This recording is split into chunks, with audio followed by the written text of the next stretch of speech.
بسم الله الرحمن الرحيم رب اشرح لي صدري ويسر لي أمري واحلل عقدة من لساني يفقهوا قولي الحمد لله رب العالمين اللهم صل على سيدنا محمد وعلى آله وصحبه وسلم.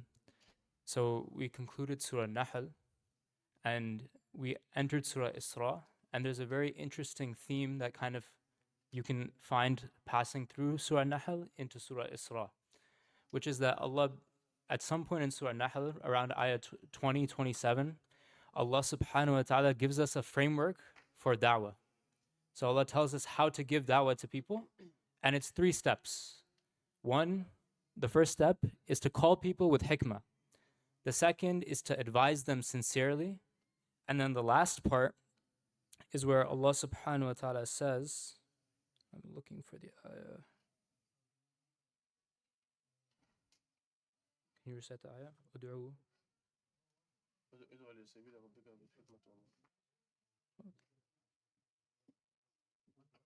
125. I'm trying to.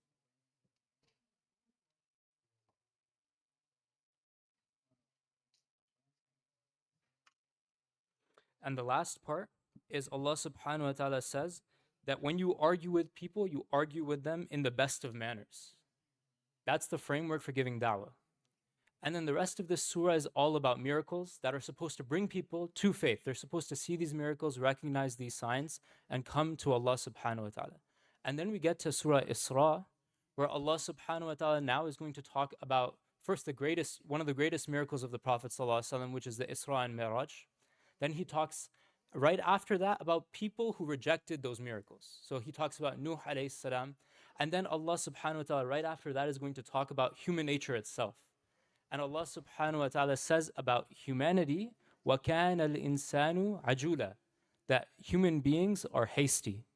And that haste, that quality of human beings, becomes the source of so many other faults of human beings that we see later in this surah.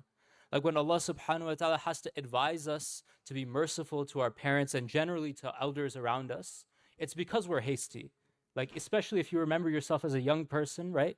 Going up against maybe an elder in your family, maybe against your parents when you're a teenager. Why does that happen? It happens because you're a hasty person, right? You're rushing towards something that you don't even know what's coming, right? But you always get into argumentation with people.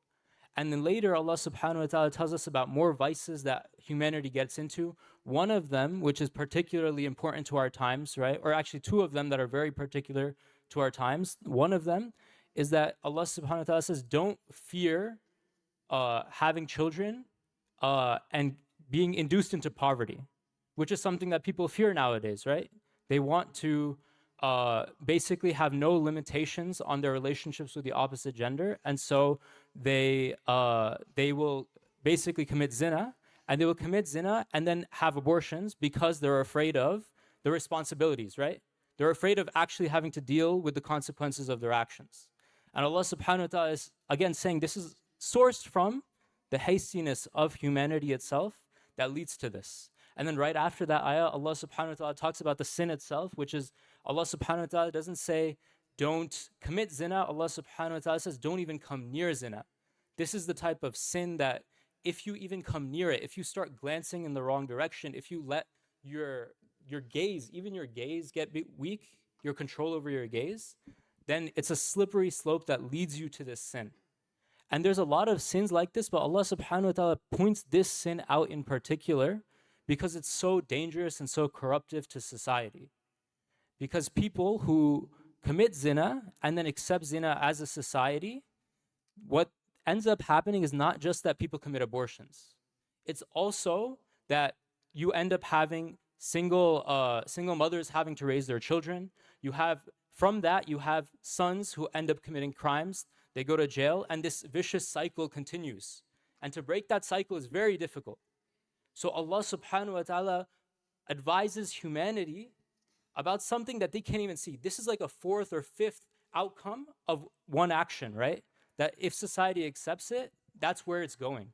And Allah is advising levels before it from His wisdom. It's a reminder that Allah subhanahu wa ta'ala is wise beyond our imagination, beyond what we can even imagine.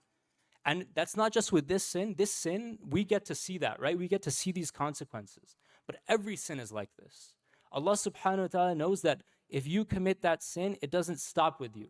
Maybe you stop that sin, and that's good. But if you normalize these sins, if sins become normal, and all these sins that Allah subhanahu wa ta'ala mentions become normal, then there are layers and layers and layers of compounded harm that come to humanity, and it takes forever to cure that.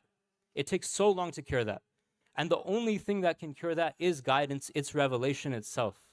And so we ask Allah subhanahu wa ta'ala to make us those ambassadors for this deen, who call people to the truth, who warn them, who advise them with excellence. And when we have to debate with people, we do it with excellence. And we can show them the truth, the message of Allah subhanahu wa ta'ala, and help them accept that Allah is the most wise, that Allah is the one who has our best interests in heart, and that Allah subhanahu wa ta'ala is the one who protects us from harm. Ameen ya Rabbil Alameen. We ask Allah subhanahu wa ta'ala to accept our fasting and our standing and our prayer. And we ask Allah subhanahu wa ta'ala to grant victory to the people of Gaza. Ameen ya Rabbil Alameen.